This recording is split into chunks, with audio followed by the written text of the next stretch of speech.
এই জায়গাটিকেই বলা হয় বেহেশত বা জান্নাতের অংশ। ভাবছেন দুনিয়ার জমিনে জান্নাত, এটা কিভাবে সম্ভব? মদিনার মসজিদে নববীতে মহানবী হযরত মুহাম্মদ সাল্লাল্লাহু আলাইহি ওয়াসাল্লামের রওজা মোবারক ও খুতবা প্রদানের মিম্বারের মধ্যবর্তী এই জায়গাটি রিয়াদুল জান্নাত বা জান্নাতের অংশ। জীবদ্দশায় এমন একটি জায়গা দেখতে পাওয়া প্রত্যেক মুসলিমের জন্যই সৌভাগ্যের ব্যাপার। এখানে নামাজ আদায়ের ফজিলতও অনেক। বন্ধুরা, সৌদি প্রবাসী কন্টেন্ট ক্রিয়েটর ও সাংবাদিক মামুন ভাইয়ের সাথে আমি কিভাবে এই পবিত্র জায়গাটি ঘুরে দেখলাম তাই তুলে ধরব এই ভিডিওতে।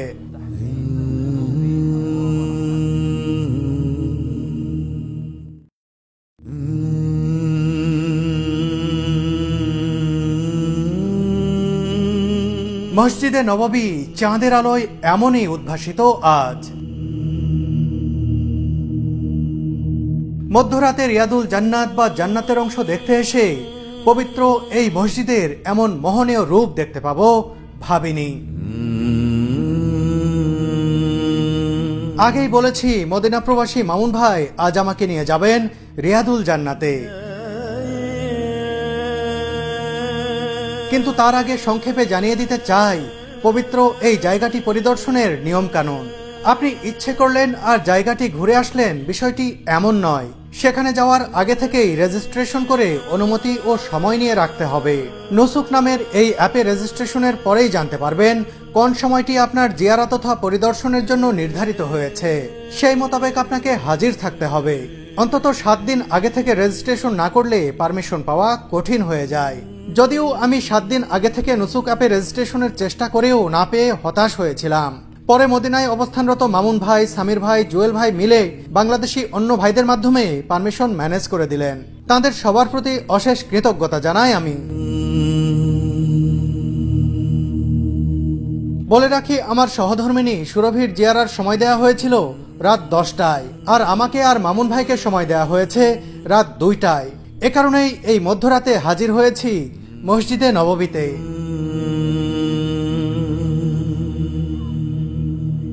মসজিদে নববী থেকে আজ এমন একটি সুগন্ধির কথা বলছি যা আপনাকে পবিত্র কাবা শরীফের কথা মনে করিয়ে দিতে পারে।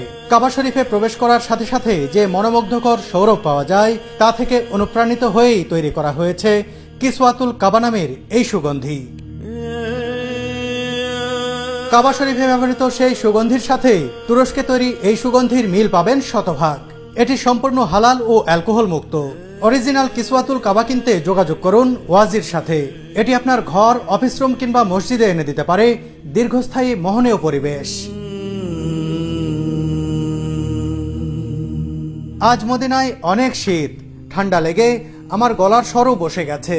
তাতে কি রিয়াদুল জান্নাত দেখতে পাবো, এটা ভাবতেই ভালো লাগছে।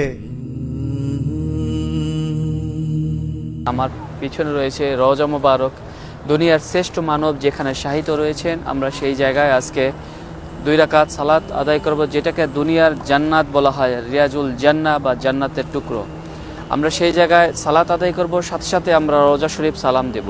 আমাদের রওজা শরীফ সালাম দিতে কোনো ধরনের পারমিট লাগবে না। সেটা হলো 1 নম্বর গেট দিয়ে, আমাদের এইখানেই এই পাশে গেটটা রয়েছে, এখান দিয়ে প্রবেশ করব এবং এই 1 নম্বর গেট দিয়ে সোজা সালাম দিয়ে আমরা 41 নম্বর গেট দিয়ে বের হয়ে যাব। সালামের শুরুতে আমরা প্রবেশে মসজিদে উদখুলের যে দোয়াটি রয়েছে এই দোয়াটি পড়ব। এরপরে দুরুদ পড়তে পড়তে আমরা রওজা শরীফের কাছাকাছি যাব।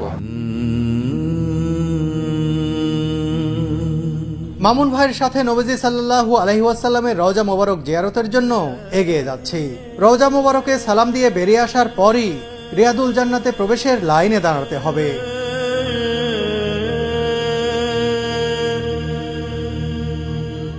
মসজিদে নববী নিয়ে তৈরি ভিডিওতে আমি দেখেছি এই সবুজ গম্বুজ। এই গম্বুজের ঠিক নিচেই মহানবী সাল্লাল্লাহু আলাইহি ওয়াসাল্লামের রওজা মোবারক। এর আগে এভাবে দূরে দাঁড়িয়ে দেখেছি, আজ যাব একেবারে কাছে।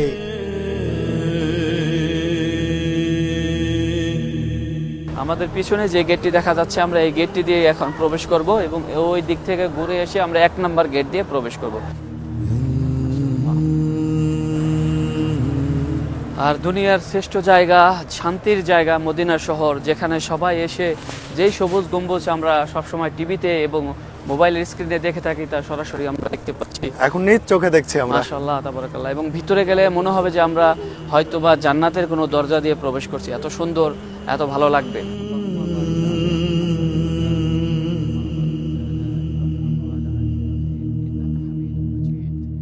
এই হলো 1 নম্বর গেট, যেটা দিয়ে সালাম পেশ করার জন্য প্রবেশ করা হয়, বা বাবা সালাম বলা হয় আরবিতে, সালাম গেট। এখান দিয়েই সালাম দেওয়ার জন্য সবাই প্রবেশ করে এবং এটাই মসজিদের প্রথম গেট, 1 নম্বর গেট। আর এই মসজিদটাই হলো পুরাতন সেই আগের মসজিদটা, মহানবী সাল্লাল্লাহু আলাইহি ওয়াসাল্লাম জি সেই সময় সেই সময়কার মসজিদ, মানে বাউন্ডারিটা সেই পুরাতন সময়ে, পরবর্তীতে এটা পুনর্নির্মাণ করা হয়েছে, মিশরীরা করেছে এবং তুর্কি শাসন আমলে হয়েছে, এরকমভাবে ধাপে ধাপে পুনর্নির্মাণ হয়েছে। এটি শুধু পুরনো মসজিদ কিংবা রওজা মোবারকের দরজা নয়, একেবারেই জান্নাতের দরজা। এই দরজা অতিক্রম করতেই মনটা অন্যরকম এক শীতলতায় আচ্ছন্ন হলো। এটাকে বলা হয় জিদারে কেবলা বা কেবলা দেওয়াল। এটার যে কারুকাজ, এটা করোনার পরে সুন্দর করে সব হাতে লেখা হয়েছে। এই কারুকাজগুলো সম্পূর্ণ হাতে লেখা এবং এটার নাম হলো জিদারে কিবলা বা কিবলা দেওয়াল। এই দিকে কিবলা, এই জন্য এটা কিবলা দেওয়াল বলা হয়। এবং আমরা যাচ্ছি সামনের দিকে রিয়াজুল জান্নাহ, যে দুনিয়ার যে জান্নাতের টুকরো, যে জায়গাটুকু বলা হয় সেই জায়গার সামনে, এবং যেখান থেকে রাসূল সাল্লাল্লাহু আলাইহি ওয়াসাল্লাম খুতবা দিতেন, যেখান থেকে কিয়ামতের দিন হাউজে কাউসারের পানি বের হবে, সেই জায়গাটি মিম্বারে রাসূল সাল্লাল্লাহু আলাইহি ওয়াসাল্লাম। সামনে যে মিম্বারটি দেখা যাচ্ছে, এই ছোট্ট মিম্বারটি, এখানে দাঁড়িয়ে একটু সুন্দর করে ভিডিও নেন। এটাই হলো মিম্বারে রাসূল সাল্লাল্লাহু আলাইহি ওয়াসাল্লাম এখানে দাঁড়ায় খুতবা দিতেন এবং বর্তমানেও শেখ এখানে দাঁড়ায় খুতবা দেয়।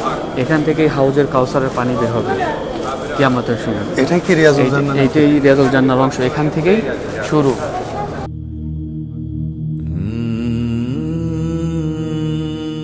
এখান থেকেই ওই পাশের রাসূল সাল্লাল্লাহু আলাইহি ওয়াসাল্লাম রওজা মুবারকের আগের জায়গাটা রিয়াজুল জান্নাহ বলা হয়। এই পাঁচটা না? এখান থেকে ওই রাসূল সাল্লাল্লাহু আলাইহি ওয়াসাল্লাম রওজা মুবারক, রাসূল সাল্লাল্লাহু আলাইহি ওয়াসাল্লাম বলেছেন, আমার ঘর থেকে মিম্বারের যে মধ্যবর্তী জায়গাটা, সেটাই হলো রিয়াজুল জান্নাহ। আর সেটাই শুরু এখান থেকেই, এই মিম্বার, এখান থেকে রাসূল সাল্লাল্লাহু আলাইহি ওয়াসাল্লাম রওজা মুবারক সামনে, ওই পর্যন্ত মাঝখানে জায়গাটা হলো রিয়াজুল জান্নাহ। আর এই পাশে মেহরাবে রাসূল, তিনি যেখানে দাঁড়ায় নামাজ পড়াইতেন, সেটা হলো মেহরাবে রাসূল। আর আমরা এখন পেছন থেকে দেখছি, এটা তো পরে সামনে থেকে দেখব। সামনে থেকে এটাই হলো জান্নাতুল রিয়াজুল জান্নাহ, দুনিয়াতে যে জান্নাত টুকরো, এই জায়গাটাই জান্নাতের বাগান বলা হয়। আমরা পরবর্তীতে এখানে প্রবেশ করবো। এখন সালাম দেওয়ার জন্য আমরা যাচ্ছি। তো দেখতেই পাচ্ছেন বিশাল বড় লাইন। আমরা দুরূদ শরীফ পড়তে থাকবো। আল্লাহুম্মা সাল্লি আলা মুহাম্মাদ ওয়া আলা আলি মুহাম্মাদ কামা সাল্লাইতা আলা ইব্রাহিম ওয়া আলা আলি ইব্রাহিম ইন্নাকা হামিদুম মাজিদ।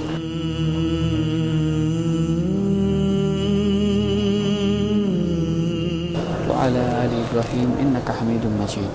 আমরা এইভাবে দুরূদ পড়তে পড়তেই সামনে যাব এবং সামনেই দেখা যাচ্ছে দুনিয়ার শ্রেষ্ঠ মানব, পৃথিবীর শ্রেষ্ঠ মানব, প্যারা নবী মুহাম্মদুর রাসূলুল্লাহ সাল্লাল্লাহু আলাইহি ওয়াসাল্লামের রওজা মুবারক। এই দেয়াল থেকে এই পাশে যে জায়গাটুকু, এটুকু হলো রিয়াজুল জান্নাহ। আস্তে আস্তে আমরা এগিয়ে যাচ্ছি রাসূলুল্লাহ সাল্লাল্লাহু আলাইহি ওয়াসাল্লামের রওজা মোবারকের দিকে। এখনকার এই অনুভূতি প্রকাশের ভাষা সত্যি আমার জানা নেই।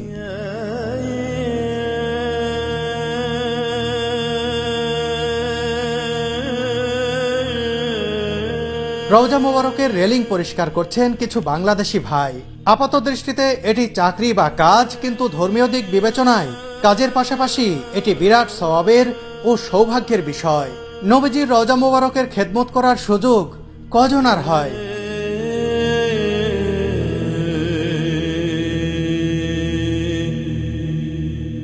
প্রথম গ্রিল এটা খালি, আমরা দ্বিতীয় গ্রিলের প্রথম দিকে দাঁড়াবো।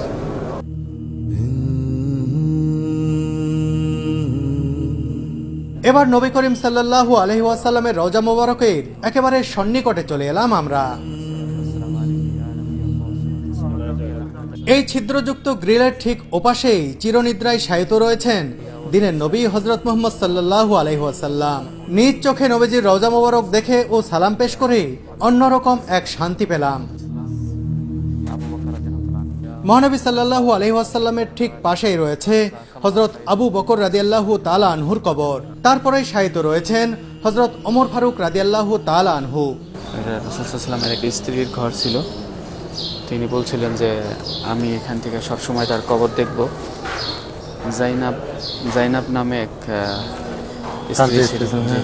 সে বলছিল যে আমি এখান থেকে সবসময় দেখব, কিন্তু পরবর্তীতে এখানে এই রাস্তা করার জন্য ঘরটা ভাঙার একটা আসে, তখন তিনি এখান থেকে যাইতে চাইছিল না এবং বলা হয়েছিল যে আমাকে যদি এরকম জানালার ব্যবস্থা করে দেওয়া হয় যে আমি ওখান থেকে রাসূল সাল্লাল্লাহু আলাইহি ওয়াসাল্লামের রওজা মুবারক দেখতে পারবো, তাহলে আমি এখানে এই জায়গাটা ছাড়বো আর কি। তার ঘরটা ছিল এখানে। আচ্ছা, তখন তার ভাইয়ের ঘর পাশে ছিল, তখন এই জানালাটা খুলে দেওয়া হয় সারা জীবনের জন্য।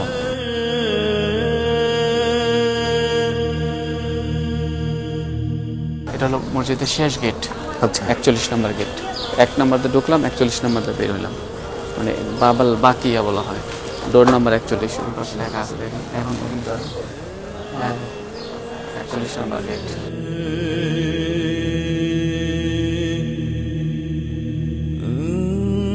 রওজা মুবারক থেকে বেরিয়ে এসেই দেখলাম অনেক মানুষ একসাথে রিয়াদুল জান্নাতে প্রবেশ করছেন। কয়েকটি ধাপ পেরিয়েই এভাবে প্রবেশের সুযোগ মেলে। আমরাও এখন ধাপগুলো অনুসরণ করব। এই গেট দিয়েই সালাম পেশ করে বের হতে হয় এবং অনেকে এখানে 2 রাকাত নামাজ পড়ে। আসলে এখানে নামাজ পড়তে দেওয়া হয় না, জ্যাম হয়ে যায়, এই জন্য এখানে পড়তে দেয় না। অনেকে কিন্তু পড়তেছে। আমরা এখন যে জায়গাটিতে দাঁড়িয়ে রয়েছি, এইখান থেকেই গ্রুপের মাধ্যমে বা সিঙ্গেলভাবে যারা রওদায় রিয়াজুল জান্নায় নামাজ পড়তে যাবেন তাদেরকে এখান থেকে চেক করে করে প্রবেশ করাচ্ছে। এবং এরপরে আরেকটি জায়গা রয়েছে, সেখানে চেক করার পরেই ওয়েটিং রুম রয়েছে, ওয়েটিং একটা জায়গা রয়েছে, সেখানে সবাইকে একত্র করে তারপরে 30 মিনিট করে এক একজন সময় পায়। একসাথে প্রায় 300 থেকে 400 লোক প্রবেশ করে রিয়াজুল জান্নায়। সেখানে নামাজ পড়া শেষ হওয়ার পরে তাদেরকে বের করে দিয়ে পরবর্তী যারা ওয়েটিংয়ে থাকে তাদেরকে প্রবেশ করায়। এইভাবেই সিস্টেম মতো এই হাজিগুলো গ্রুপিং যারা আসে তাদের গ্রুপ লিডার প্রত্যেকের জনের পারমিট নিয়ে এখানে চেক করায়, এরপরে একসাথে সবাইকে প্রবেশ করায়। এবং যারা সিঙ্গেল আসে তাদেরকে পারমিট আলাদাভাবে নিতে হয়।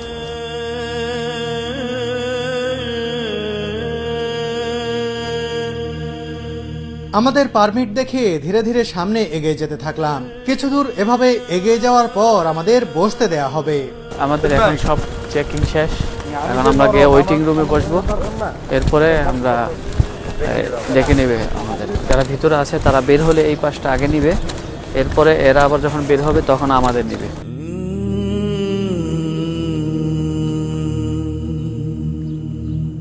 অপেক্ষার সময় দর্শনার্থীদের জমজম কূপের পানি পরিবেশন করা হয়। এখানে অনেকেই এই পানি পান করছেন।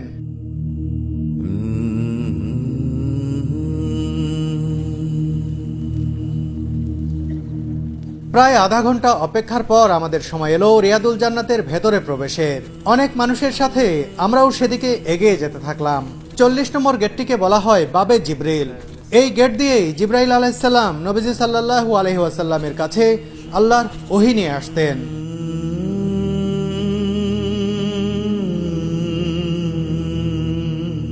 আমরা রিয়াদুল জান্নাতে প্রবেশ করব 39 নম্বর গেট তথা বাবে নিসা দিয়ে।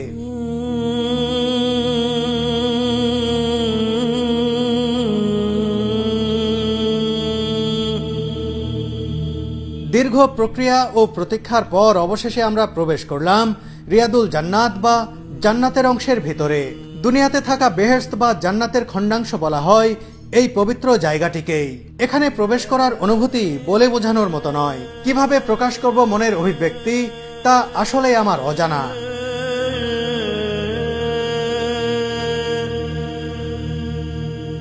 রিয়াদুল জান্নাতে প্রবেশ করেই 2 রাকাত নামাজ আদায় করলাম আমরা। এরপর দু চোখ ভরে দেখতে থাকলাম জান্নাতের খণ্ড। সত্যি সত্যি আমি এখন জান্নাতে অবস্থান করছি, আর এখানকার পরিবেশও একেবারেই জান্নাতি।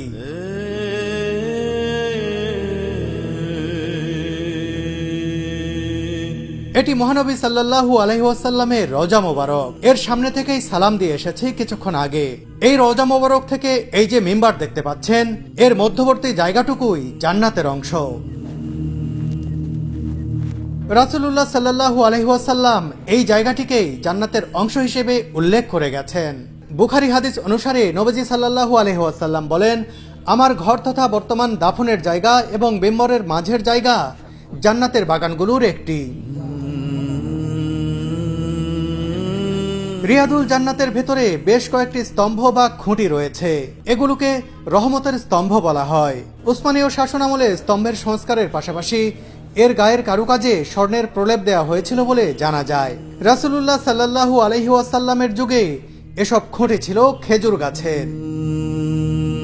এই মিহরাবটি সংস্কার করা হয়েছে। এখানে দাঁড়িয়ে ইমামতি করতেন হযরত মুহাম্মদ সাল্লাল্লাহু আলাইহি ওয়াসাল্লাম। রিয়াদুল জান্নাতে অবস্থানের আধা ঘন্টার সময় যেন আধা মিনিটের মতো মনে হলো আমার কাছে। দুনিয়ার বুকে রয়ে যাওয়া একখণ্ড জান্নাত দেখে নিলাম নিজের চোখে। সত্যি অদ্ভুত এক ভালো লাগায় ভরে গেল মনটা।